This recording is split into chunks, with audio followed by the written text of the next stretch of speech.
Hey guys, we meet again, and I have something exciting to share with you. So when lockdown 2.0 happened, I gave my space a new lick of paint. And maybe a mural or two. What else can you do, right, when you're stuck at home? But if there is one thing I would really like in my home, it's a brick wall. Now that's because a brick wall will always remind me of the UK, which I miss so much. And a brick wall will always evoke a sense of romantic nostalgia. And this is where the sponsors of this week's video come in. Thanks to Suzuka and ATKC eWarehouse, I am now deliriously happy because I have my new brick wall!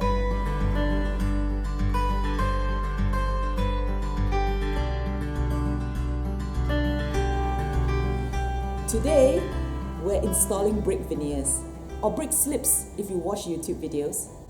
Now, brick veneers come in different colors and textures. They are in fact real bricks, only they are a fraction of the thickness of a real brick, which makes them extremely DIY-able. I like. So now is a good time to mention one of today's sponsors. The Suzuka Group is one of Asia's leading manufacturers in architectural wall finishes. They specialize in stone and brick veneers, waterproofing materials, and textured coatings suitable for both interiors and exteriors of homes and commercial buildings. Suzuka strives to provide durability, artistry, and refinement in all its products on a global scale. There are a few ways to install brick veneers, and I have chosen to use construction adhesive. This is the wall in question. The first thing we have to do is remove all the skirting tiles and then clean the wall of dust and debris. Now I have this little panel here which is a built-in wardrobe. My problem is it is of a different level from my wall.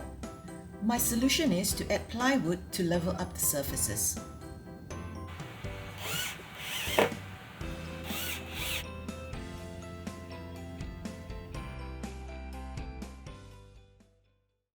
Hey guys, so it's about to begin. I'm about to adhere the brick veneers on the wall. Can I just tell you how excited I am, but also how terrified I am, because this is the first time I'm trying this. I hope everything goes smoothly. So, wish me luck! I've chosen Keystone brick veneers made by Suzuka. I love it that the veneers come in different shades and different textures, so that the final wall will give out a natural and rustic vibe. Because they come in different shades, I'm loosely dividing them into a lighter shade pile and a darker shade pile. When I install them, I will be able to space out the different shades of bricks. I'm lining out the first row to get an idea of how many pieces of bricks I need per row. Just want to check that if you're still rolling.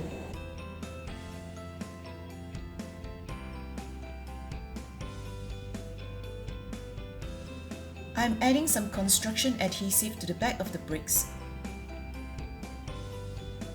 and adhering them to the wall. So guys, my first day of bricklaying only yielded 4 rows, which was a bit disappointing. I thought I could do more. But that's because I ran into a few problems. The main problem being an adhesive problem. So I only have 4 of those planks which I put underneath each row of bricks. And once that row of bricks are stuck on that wall, I thought I could just remove the plank and put it one up and lay another row of bricks. But the problem is the adhesive, the construction adhesive I used, wasn't setting quick enough. Now to be fair, on the instruction it says it takes 24 hours for the liquid nails to properly set and a few more days for it to cure properly. So it's like 24 hours, I cannot wait. So each time I thought the bricks were stuck firmly on the wall, I removed that dowel, and then when I turn back, the bricks slide down. So I have to build them up from the bottom again. So that's why it took me such a long time to do that 4 rows, because I was just waiting for the construction adhesive to cure or to hold the brick firmly, at least on the wall. So after a night of thinking, I think I have a solution. I am going to use hot glue. I'm going to put the construction adhesive, and then I'm going to squeeze some hot glue on the brick itself, and I'm going to stick it on the wall. Which means the hot glue is the one that's going to hold the brick in place while the construction adhesive takes its own time to cure. I think that's going to work.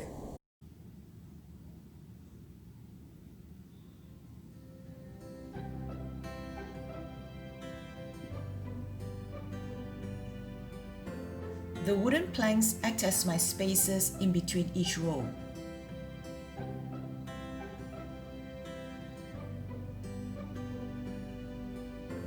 As for the spacer between the bricks, I have glued together some scrap wood and popsicle sticks to get the width that I want.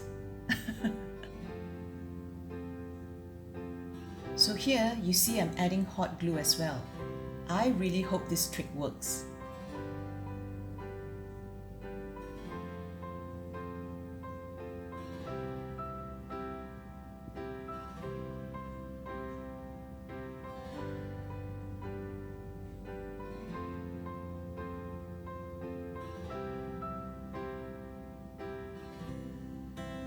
Alright, if you've noticed, before adding the hot glue, I'm making several motions of pulling the brick veneers off the wall and then pressing them back again. According to my cousin, who is in construction, this will help the construction adhesive grab better.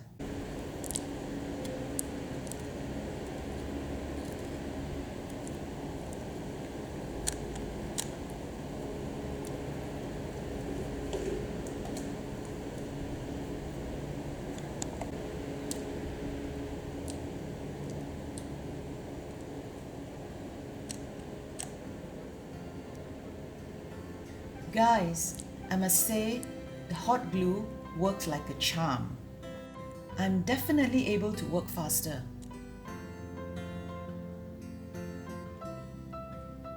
That's a good improvement from 4 rows on the first day, don't you think?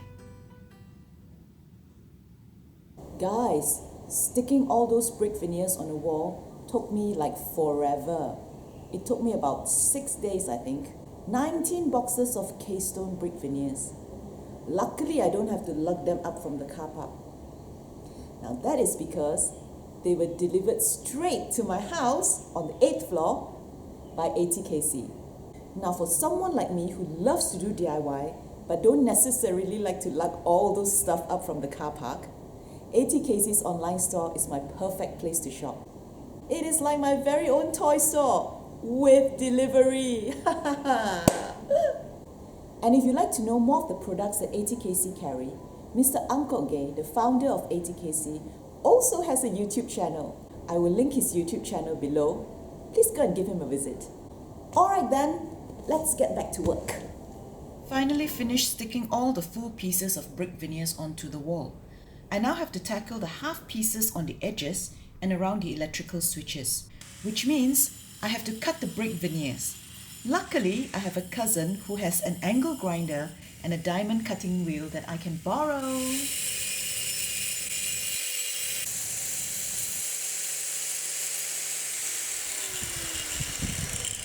Perfect.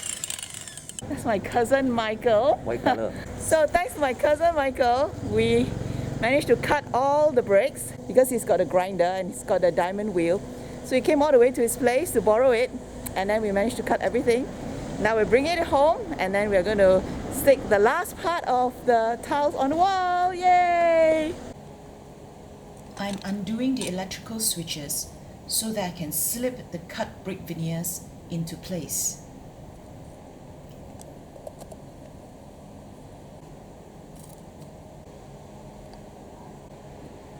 Can I just say how perfectly they fit? Now, I have to find longer screws. Alright guys, that is my last piece. Pointing the bricks It's one of the hardest DIY stuff I've ever done. Pointing bricks is basically adding mortar in the gaps between the bricks.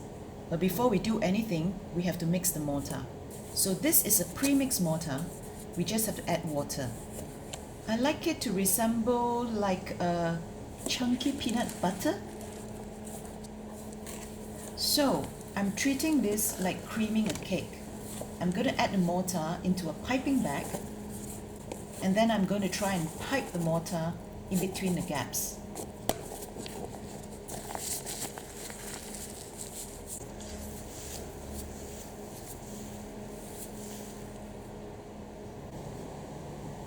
Now what you see here looks easy, but this is already the third day I've been practicing.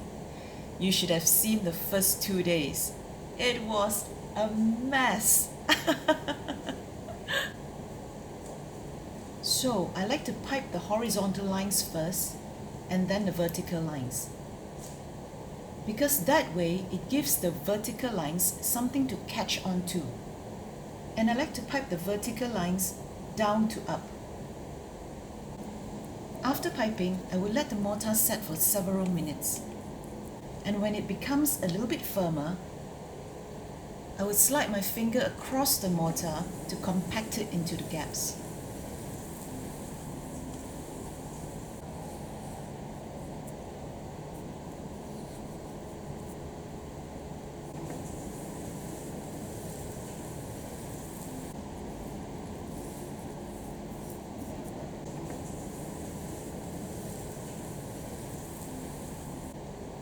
So guys, I'm taking a break now. Just want to talk a little bit about pointing the bricks. It's one of the hardest DIY stuff I've ever done.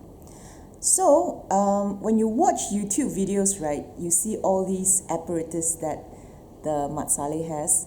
They have this tool, the piping bag, just to pipe the mortar on.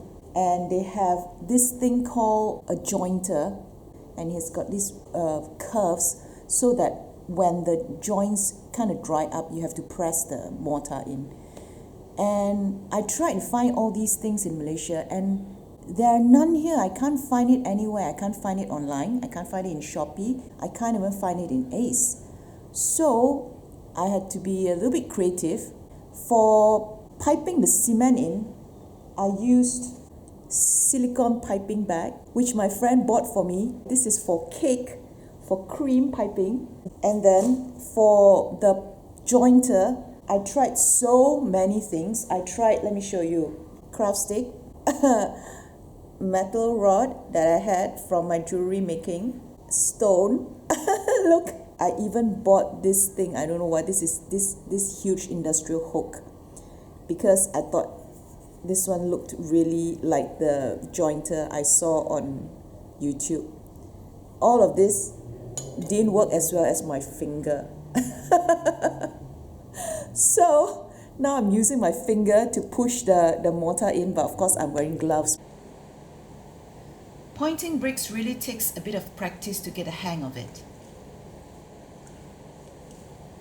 And you know what? It's a wonder what the combination of a dining table, a stool, and an old bed sheet can do to the efficiency of your work.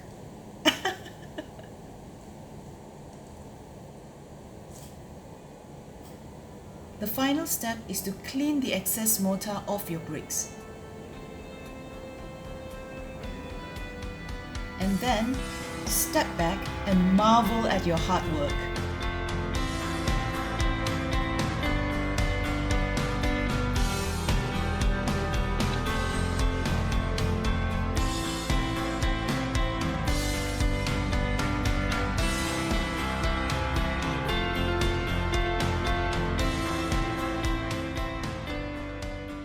I hope you've enjoyed this week's DIY process. Thank you so much again to Suzuka Group and ATKC eWarehouse for sponsoring this week's video. If you'd like to learn more about them, I have the links in the description box below. Alright guys, thanks for watching. Now if you haven't subscribed yet, please give me a subscribe. And if you've enjoyed this video, please give me a like. I'll see you again soon guys. Bye!